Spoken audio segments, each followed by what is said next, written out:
Happy International Education Week, people. How's it going? Welcome. Thank you for attending our International Education Week panel discussion. Looks like we've got attendees signed up from all over the US, some definitely familiar faces I can see here today, some new colleagues, and actually some students as well who are looking forward to getting back to travel. So good morning or good afternoon, depending on where you are. My name is Harvey Jones. I'm the founder and director of Kaya Responsible Travel. For those of you who don't already know me, then please call me H. Everyone does. And finally, when we get back to those conferences, that's what you'll see on my badge. As many of you already know, at Kaya, we basically specialize in programs in non-traditional destinations, so Asia, Africa, Latin America, with a focus on cultural immersion. And what we've done today is invite some of our colleagues to take part in this session. I know people will sort of be dripping in throughout, and if you've got any questions and stuff, you can pop them in the chat box here. So our topic for discussion today is what's it like to travel in the time of COVID. We're going to bring together some voices to share their experiences of running or participating in the programs abroad in 2021. We're not going to focus on classroom learning specifically and campuses, because obviously that's something that's affected us all domestically as well, but rather we're going to focus on the travel and immersion element of educational travel. So really focusing on the travel aspect. Want to give a shout out to Emma Powers on our Kaya team today, who's helping us with the Zoom session, and we'll be keeping an eye on questions coming in. So as I mentioned, drop those in the chat box throughout the session and we'll pick those up at the end when we've got a little bit of time for Q&A. Also, closed captions are available. If you need those, just look out for your CC icon at the bottom of your screen. And we will be recording this session and sharing that recording with you later as well. If you want to watch it, send it to colleagues, you know, fascinating. They'll all want to watch it. So with that, I would like to introduce our panelists today. So firstly, over to Emily Tong. Hey everyone, thanks for joining us today. My name is Emily Tong and I'm a program coordinator for Kaya. But today I'll be speaking to you as a leader of a faculty-led program that I led this past May to Belize. And at this point, I was supposed to introduce you to Diana Balarezo, who is our Kaya Ecuador site director. Just before this session, she got notification that they were turning off power in her neighborhood because one of the houses had caught on fire. So she quickly recorded her responses for us. So we still have her input on this session, and she's going to see if that power comes back on, if she can rejoin us in time for the Q&A. Also, she's on our WhatsApp, so any questions that are aimed in that direction, we'll get those to her and get her response. This is how we adapt in this world today. So yes, that is the case. And we also did our best to have a student panelist come today too live, but as they are students, they're all in class right now. So instead we'll be sharing a video and a quote from a couple students towards the end of the session.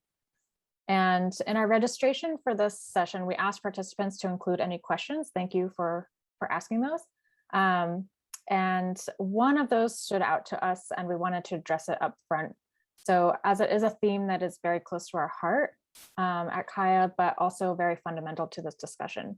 So the question was, I'd like to know your thoughts on the ethics of travel, especially to countries where vaccines are scarce. So H, maybe you can start us off with thoughts on the ethics of travel in these times. Excellent. That's a really great question. Thank you, Emily, and to whoever put that question out there. Like so many topics in our field, the answer is really not very straightforward and has an awful lot of consideration. So I'll just talk a little bit about that. So the good news is on the vaccination front is that at this time, Latin America, Asia Pacific and Europe are actually almost on par with North America. On average, it looks between 60 and 70% of populations are having one dose, about 50 to 60 being fully vaccinated across the continents there. After some slow starts, most countries in these regions have done a really great job of catching up. Obviously, we've stalled a little bit, and so some of those countries have even actually surpassed our numbers at this point as well. So now the biggest lags that we're seeing very much are in the African continent, where those numbers are still very low. Supply issues remain a problem, although spread actually remains some of the lowest in the world as well. So I'll touch on that in a second. Conversely, we're coming from a country with the highest, COVID cases globally, really, and we've got a lot of responsibility to bear as we consider travel in these times. with the situation, as we work with our, risk assessment teams to ensure the safety of our students, we really have to put as much focus on, as we can on our responsibility not to exacerbate that global spread. But in that, does that actually mean that the right thing to do is for us to pause travel until that pandemic is over? There's also an impact to that action. In a lot of countries globally, the governments are not, supporting individual and businesses, at all, or to a very small extent. And the economic impact of the pandemic has really surpassed the health impact in a lot of the communities, certainly, that we're seeing. Consider that pre-COVID, 1 in 10 jobs globally was in tourism, and an estimated 1 in 4 jobs was tied to the income of tourism. And, really, to even a greater extent in some of the less sort of westernized and less sort of urban locations. Communities and individuals who've relied on those foreign visitors have really, they've lost homes and businesses and are really seeing an ever increasing separation from the world. And these are all really very real impacts with very long-term consequences. From those other continents, we're really hearing voices of individuals who are seeing a return to travel to Europe and have expressed a lot of, disappointment and frustration at seeing, especially in our field of international ed, institutions sending students where countries have far higher cases and far higher deaths and a greater strain on the healthcare system, where their locations have actually, in many cases, done a better job of keeping things under control. And it really has highlighted, I think, some of the inherent biases in some of those risk management decisions. And that's really been felt quite strongly by the people that we're speaking to on the ground. Considering our ethical responsibility towards our student safety, that last point also highlights that we have to educate our participants in the real risks of all the locations. But on this front, I think we do a pretty comprehensive job of keeping our students safer abroad than they might even be at home. And so when I'm thinking about the ethics, I'm thinking mostly about our impact on travel as we go abroad. So on balance, really considering the impact of travel, the answer, we believe, has to come from traveling responsibly. So being vaccinated, testing, limiting exposure before travel, limiting exposure in those initial days of the trip, practicing social distancing, mask wearing, hygiene, irrespective of what those local regulations are, really doing the most that we can. And some really obvious things like making, plans outdoors where possible, avoiding exposure with high-risk populations like elderly or those with health issues, and doing all we can to enable these activities and continue supporting the people in those host countries while minimizing the risk of that spread. Some examples that we've done at CAIA to balance out these ethical issues include being really cautious with the locations that we reopen, where the locations under control hospitals are not overrun, we're prioritizing those locations, paying particular attention to regions within the country as much as the whole country. So, for example, in Vietnam, the cities are looking at 80% vaccination rates right now, whereas the rural areas really are behind that. So again, looking at reopening the city rather than the rural locations, that kind of stuff. Where we have a structure where we can either keep students together, in a pod, or get them to stay in hotels, especially in those initial days after travel, really being able to have those initial days be as protected as possible before they actually immerse fully into the community and become sort of just a general population with that one. And me keeping those activities wherever possible outdoors, or places they can social distance with those populations that are not high risk, and really as well with organizations that have expressed a real need and desire to get participants. Obviously, we're thinking a lot of the internship and service learning area, but again, thinking about this even when it comes to site visits, organizational visits, and that kind of stuff as well, with the community's consent. And that's a really important one, getting the community's input on whether they want to bring in outsiders as they do that. Specifically in Africa, we focused on opening up our environmental programs first, those that are more rural and self-contained environments where we're working outdoors, and ensuring all of those that we're coming into contact are fully protected. So again, the approach that we've taken has been on a very case-by-case basis, taking all of these considerations into place to ensure that we are not abandoning our countries and that we're still providing these opportunities to our students, but doing it in the most responsible way. So hopefully that sort of addresses it. I know we could talk all day about this issue, and I don't want to hold up everybody else's input. So let's start with looking at the policies and procedures that we've all been working, so hard this last couple of years to get in place, and how those ended up transpiring in real life once the students were on the ground. Emily, you led a group of students to Belize in May. Can you share with us your experience of managing those new policies on processes when you were there? Yep, definitely. So much of what H just mentioned did come to fruition in our Belize trip. And as you might remember, back in May was when vaccinations were just rolling out for the college age group. So at that point, we weren't able to mandate vaccines. But that being said, most of our students were able to get at least one dose before leaving, which made people feel a lot more comfortable. And then during the planning process, we did feel very confident in running this trip since the group was a marine biology class, and the majority of the program would be spent snorkeling off of a very small island. But Belize at that point was just starting to get the AstraZeneca vaccine, and due to cultural reasons, many refused to get the vaccine at that time.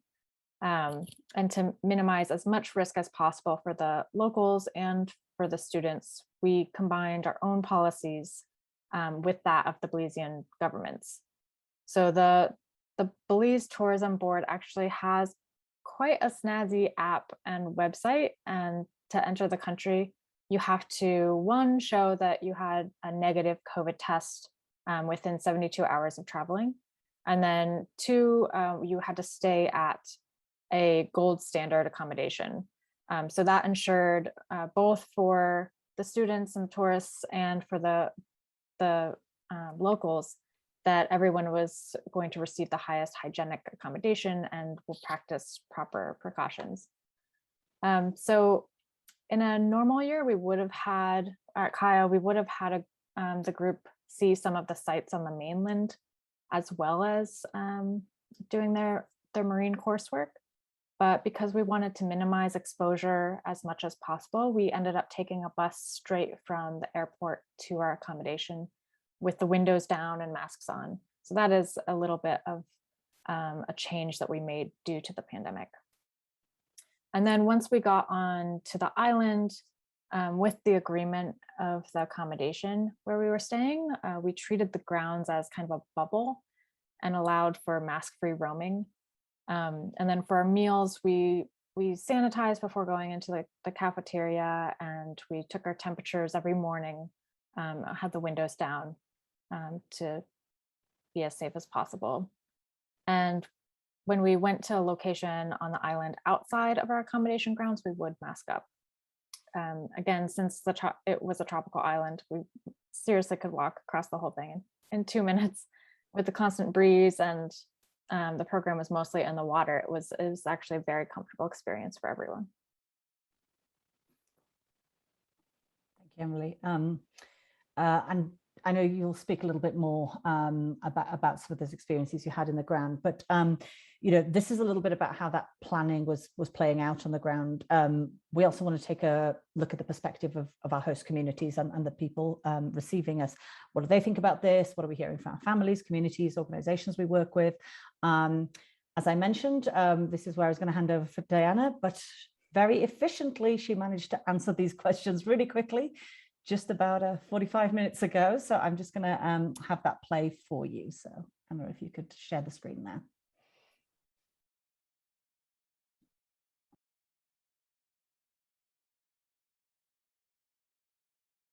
My name is Diana Valareso, and I am Kaya Site Director in Ecuador. Well, so far, since the beginning of COVID, we have received already 14 participants.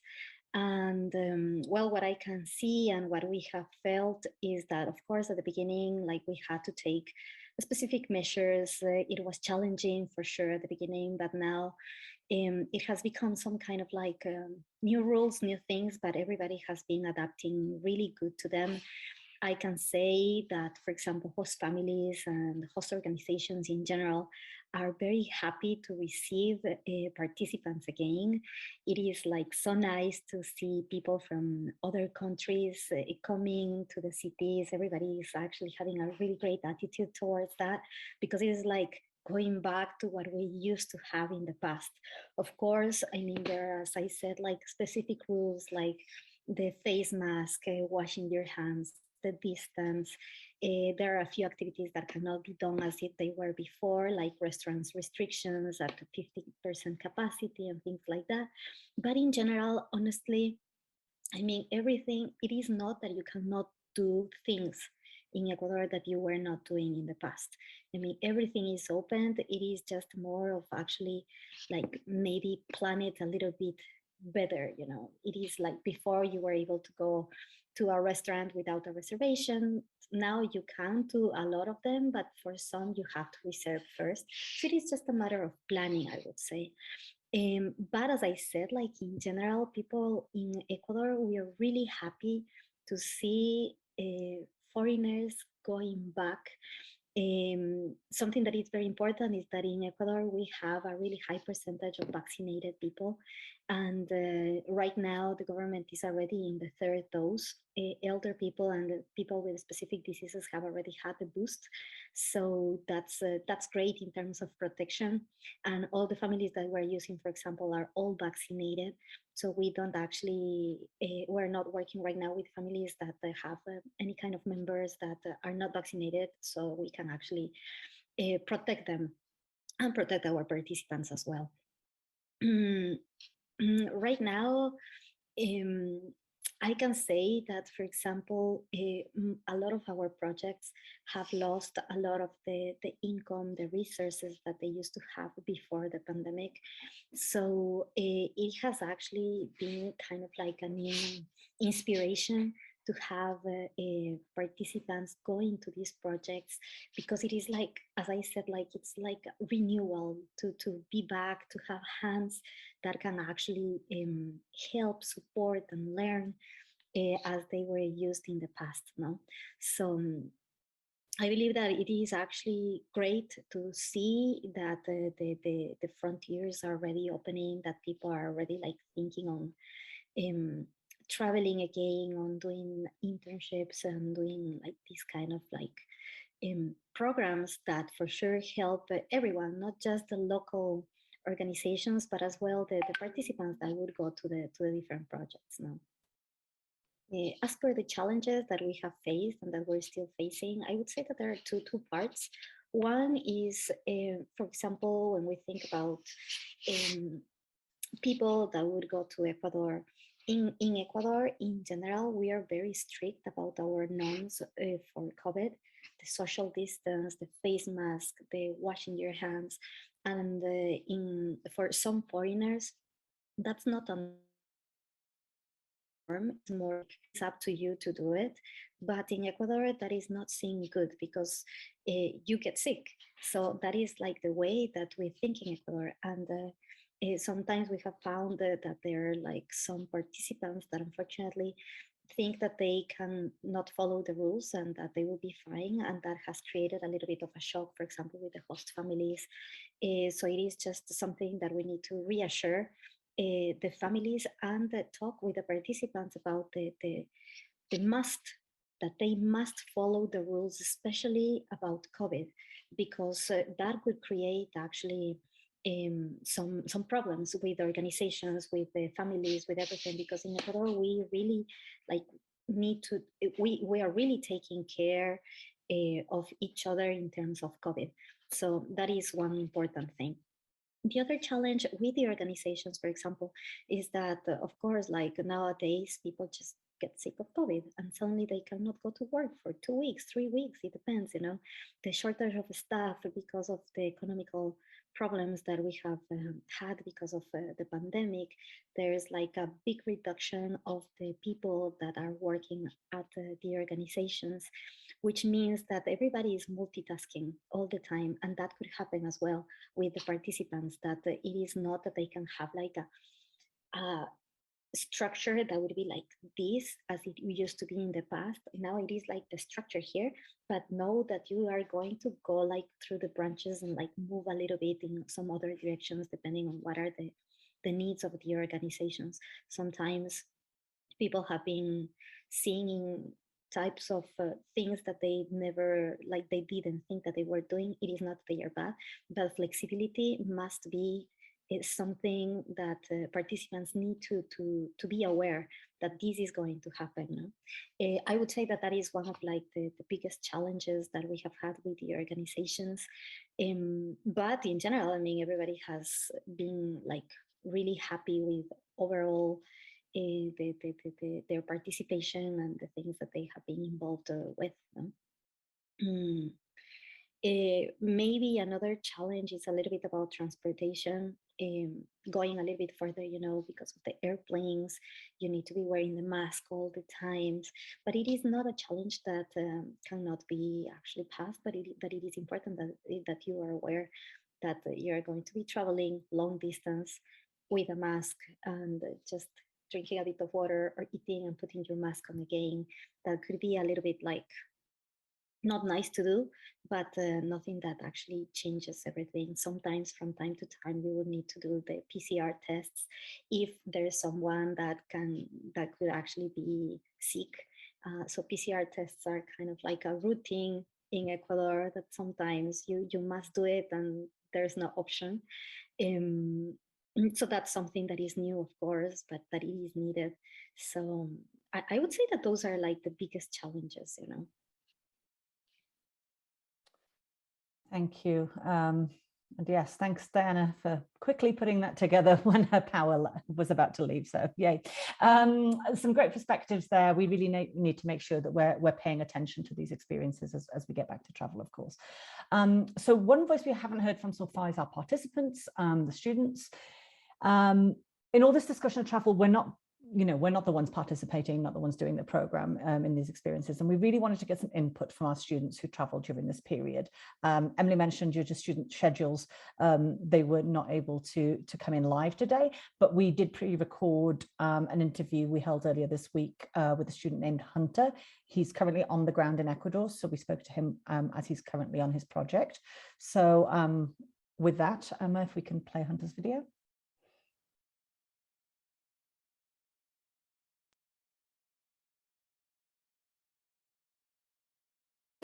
Could you please give me your full name?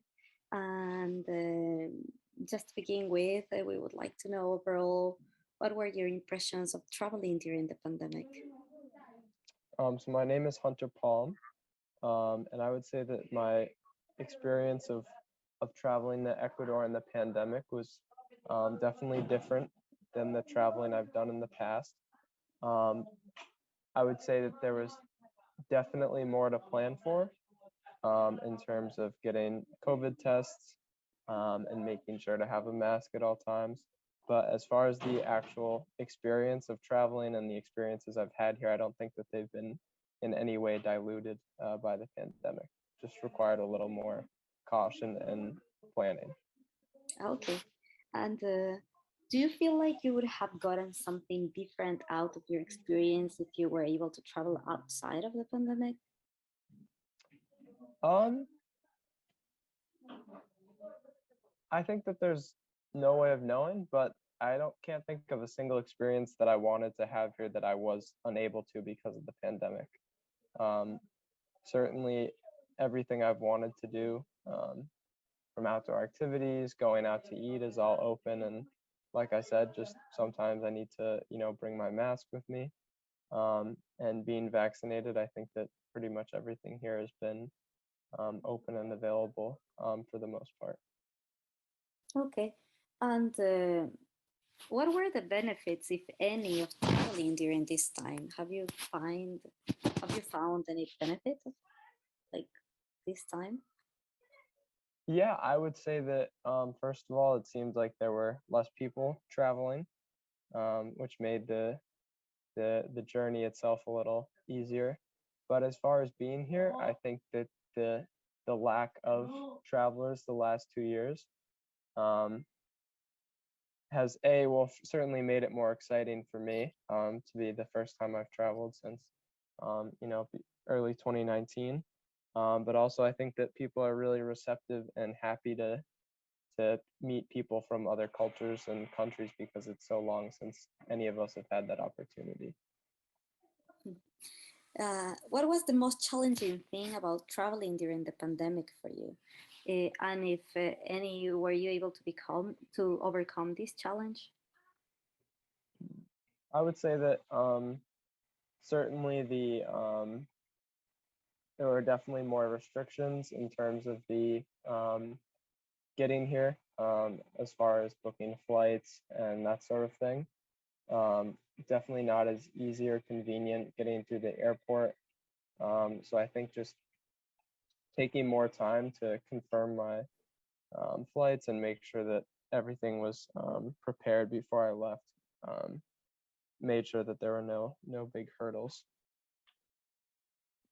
Okay, thank you. And how did the pandemic affect the work at your different placements? And if so, how did you adapt to them? Well, I would say that in the Amazon, certainly there wasn't much of an effect because being at Yanacocha was already a pretty isolated place. So there wasn't really a lot of need for too many precautions. And certainly, and here as well, volunteering with the kids, we wear our masks. But as far as any restrictions, there's none that I can really think of other than just being more cautious than I normally would be. And did you feel like you were able to connect with the community and focus on cultural engagement even like during this time? Yeah, absolutely. I think that for the most part, the only thing that I can think of, the main difference from traveling pre-pandemic would be wearing a mask sometimes. But I certainly don't think that impedes or has impeded my ability to connect with members of the community here, and vice versa. Like I said, almost a benefit of traveling right now is that people are really receptive to meeting travelers from other places because it's been so long. So in that way, I think that I'm almost lucky that I've gotten to travel right now. Awesome. And okay. And how and why did you choose the location of your program?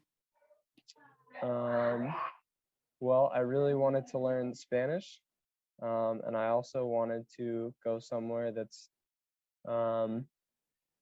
known for sort of eco experiences, and Ecuador absolutely ticked both of those boxes.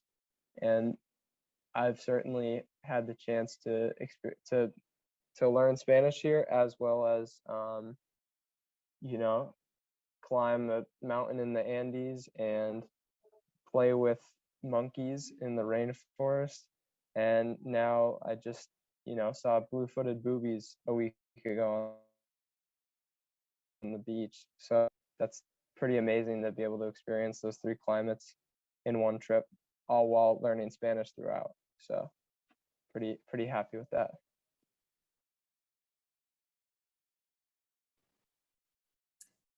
All right. Thank you to Hunter for providing that video and feedback from Ecuador. Also, sorry for the background noise of my dog. It's around UPS hour.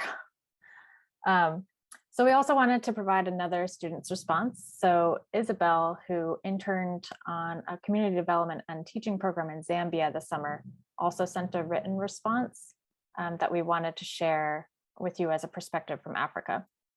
So here's what she said. Sorry for that growling. Traveling during the pandemic didn't feel terribly different from my travel pre-pandemic. I did think it might, but it really didn't. Yes, we were required to wear a mask at the airport and on the plane, of course, but that is an easy thing to do. You get the hang of it quite quickly. There are less people traveling, I found, and the cost of travel is significantly reduced, which is a huge plus in my books. I definitely feel like my experience with Kaya in Zambia was similar, if not 100% the same as what it would be like if I had done it pre or post pandemic. pandemic. My experience volunteering was not impacted in any negative way. Unfortunately, yes, the school I was teaching at did close down at one point, but Kaya was quick on their feet to pivot in a different direction. I could still be of service, and I created study guides for the children to take home and work on. We covered their packets with stickers upon return when marking their pages, and they really loved this. The bond I formed with the other volunteers was remarkable. And if you can believe it, 4 of us from the group in Zambia just met in Madrid, Spain for a reunion a few weeks back. So that further shows how close we all got in just a short period of time. The friendships formed were incredible. So that was Isabel's response. And although we did ask both of them for their challenges, these were 2 still glowing reviews for traveling during the pandemic. But we do know that everything isn't all roses, and we just wanted to touch on some of the student challenges that we've seen before taking your comments and questions. So in thinking about the Belize trip that I led, I have led 3 other faculty-led programs. And this was the first time I noticed quite a bit more of introversion. Students weren't necessarily up in our group, at least weren't up for planned activities, and definitely wanted to recuperate and spend some time in a hammock reading a book and just by themselves. So that was a bit different. And they also seem to have more trouble navigating stressful and difficult situations. And I'm sure that people have seen this come up in the classroom settings as well. In Belize, many of the students weren't necessarily confident in addressing peer conflicts on their own and had more just general anxiety, I think, as we all have.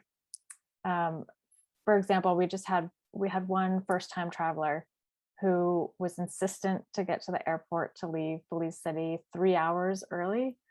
And if anyone has been to Belize City, it's just a 1-room airport. So getting there that early was not necessary, even in pandemic standards. But this was very telling that some of these typical travel anxieties that students have were intensified due to the heightened stakes of the pandemic. So to sum everything up, we have had great student feedback over the past 1.5 years, and overall students seem to feel that traveling during COVID is worth it. But we also don't want to forget some of the challenges this new environment presents. Thanks, Emily. Thanks, everyone. So, hopefully that was some insight into the experiences that we've seen with the people who we have had traveling and hosting in the countries that we are in. Hopefully that sort of sparked some discussion between us. So yeah, just wanted to go over to you guys all on the call today and see if anyone else has got any anecdotes that they really wanted to share with everyone else on this call, anything that they're experiencing, anything they've been seeing in their students who have been traveling, or any questions that are coming up. And feel free to unmute yourself and chip in if there is anything.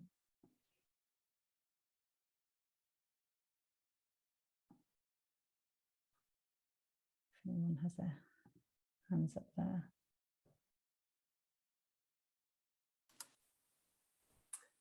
So this is Marcia Hanish, and I work at Drexel University. And I think what we've seen with our students, we have been sending students abroad since we started with our cohort in spring, going to South Korea, our small cohort. And then we had a little bit larger cohort for the summer, and then went full on for fall. And what we've seen is that our students are really willing to do just about anything in order to go abroad.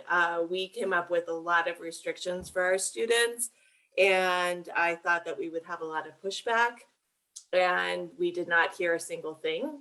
It may have been the way in which it was delivered. These are the rules, and if you want to go, then this is what you need to do. But have really been pleased actually by the responsibility of our students, and we feel good about what they're doing, and just think that it kind of shows in some ways that if you raise the bar, they will jump to it. And I think that's what we're all trying to do in international ed, is raise the bar for these students. Before, it was around different things, but I think we can also look at the great things that they're learning through this experience, and yeah, to help them to also kind of package that for the rest of their lives. It's, you know, it's a great story for job interviews and whatnot, to be able to say, look at all the hoops that I jumped through and it was worth it. So, you know, I think for those of you who are just moving into this, I think you should feel confident about, you know, throwing some parameters out to students and making them, you know, follow those parameters, and, you know, to understand that, you know, they're going to come back. They really want to come back, so they'll do just about anything. So that's such a great point, Marcia. And yeah, I think that aligns exactly with what we're seeing, is that if we put the structure in place, and if we bring the students along with that thinking, that they really are rising to that occasion. And, you know, people have their slips, and, you know, that it can be inconvenient sometimes, but we're seeing the same, actually, is that the students are feeling like they're part of this move back to travel. And that's great to see that you're seeing that in your locations as well. But you're right, putting those boundaries in place and being really clear with those expectations is probably one of the biggest things that we're seeing, you know, out of this. I mean, we've always said this in the field, right? But even, you know, even more so now than ever before. Michelle's just dropped in the chat here. There's no issues with student eagerness and compliance with various regulations and parameters. The biggest issue has been continuing border closures, entry bans, especially Japan. And that's definitely so true, Michelle. Just we've become experts at watching those Department of State warnings jump up and down, and watching the border regulations go one way or the other, and certainly the planning aspect of it has been really tricky for us as a field, and certainly for the students. They've been let down so many times. So you know, we're seeing things start to ease a little now. Again, nobody has a crystal ball, but there does seem to be a move as vaccination rates increase, as some of, you know, these new treatments and stuff come into place, that I think we're likely to see a little less of that. But yeah, that certainly has been a really great challenge. We opened up a couple of locations that we started promoting and then had to, you know, close down again. Thailand in its early days was looking great, and then all of a sudden they had the surge, and we had to close that because they imposed all of the high quarantines and stuff like that. So yeah, that's one really, really big challenge that we hope will start to ease off. And we have encouraged students to have a backup plan. I know it works differently for different programs, but having a backup plan and setting that expectation that your first plan might not work out. So what's your second plan? And having that just has allowed our students to adapt a bit easier, and shifting focuses to a different country or different program. Mm-hmm. Jennifer's just dropped in the chat here as well. Students have been willing to comply, same news there, but the biggest issue is the lack of available appointments at consulates for visa applications. We're hearing this a lot, especially in countries that have more stringent visa rules. Europe, you know, obviously China's still very much closed off from that perspective, and a number of other locations as well. Even in the US, you know, our government agencies are being super slow with passports and that kind of stuff as well. So yeah, I think that is something that we will continue to see, and having to plan even further ahead, and trying to get those in again. We hope that will start to ease a little bit. But yeah, so it is a real challenge, that one, Jennifer. Good point. So it looks like we are on our sort of 40 minutes. We are happy to stay on and chat longer if anyone has any questions. If you have any questions for Ecuador, we can get a response for you. Again, apologies that Diana wasn't on for this Q&A bit. But if you guys have any sort of follow-up questions that you have, then feel free to drop us an email. You can just drop that to info@kayavolunteer.com and we'll pick that up. Yeah, we hope that some of this information just you know, helps for those of you who have not been dealing with students going abroad, or that are especially wondering, you know, outside of maybe some of the more traditional destinations, how do you approach getting back abroad in some of these other locations, and hopefully there's something that will help as you guys go forward. So with that, have a great rest of International Education Week. We will send you out a copy of this, and we also have some other videos on there if you want to share with your students, some videos of how to look at internships in specific academic areas. Other than that, drop us an email, but it is fabulous to see all your faces here today. May the next time be in person, maybe at a conference somewhere. So thank you guys. We'll let you all get out. Thank you. And it's great to see you all. Thank you. Thank you. Bye.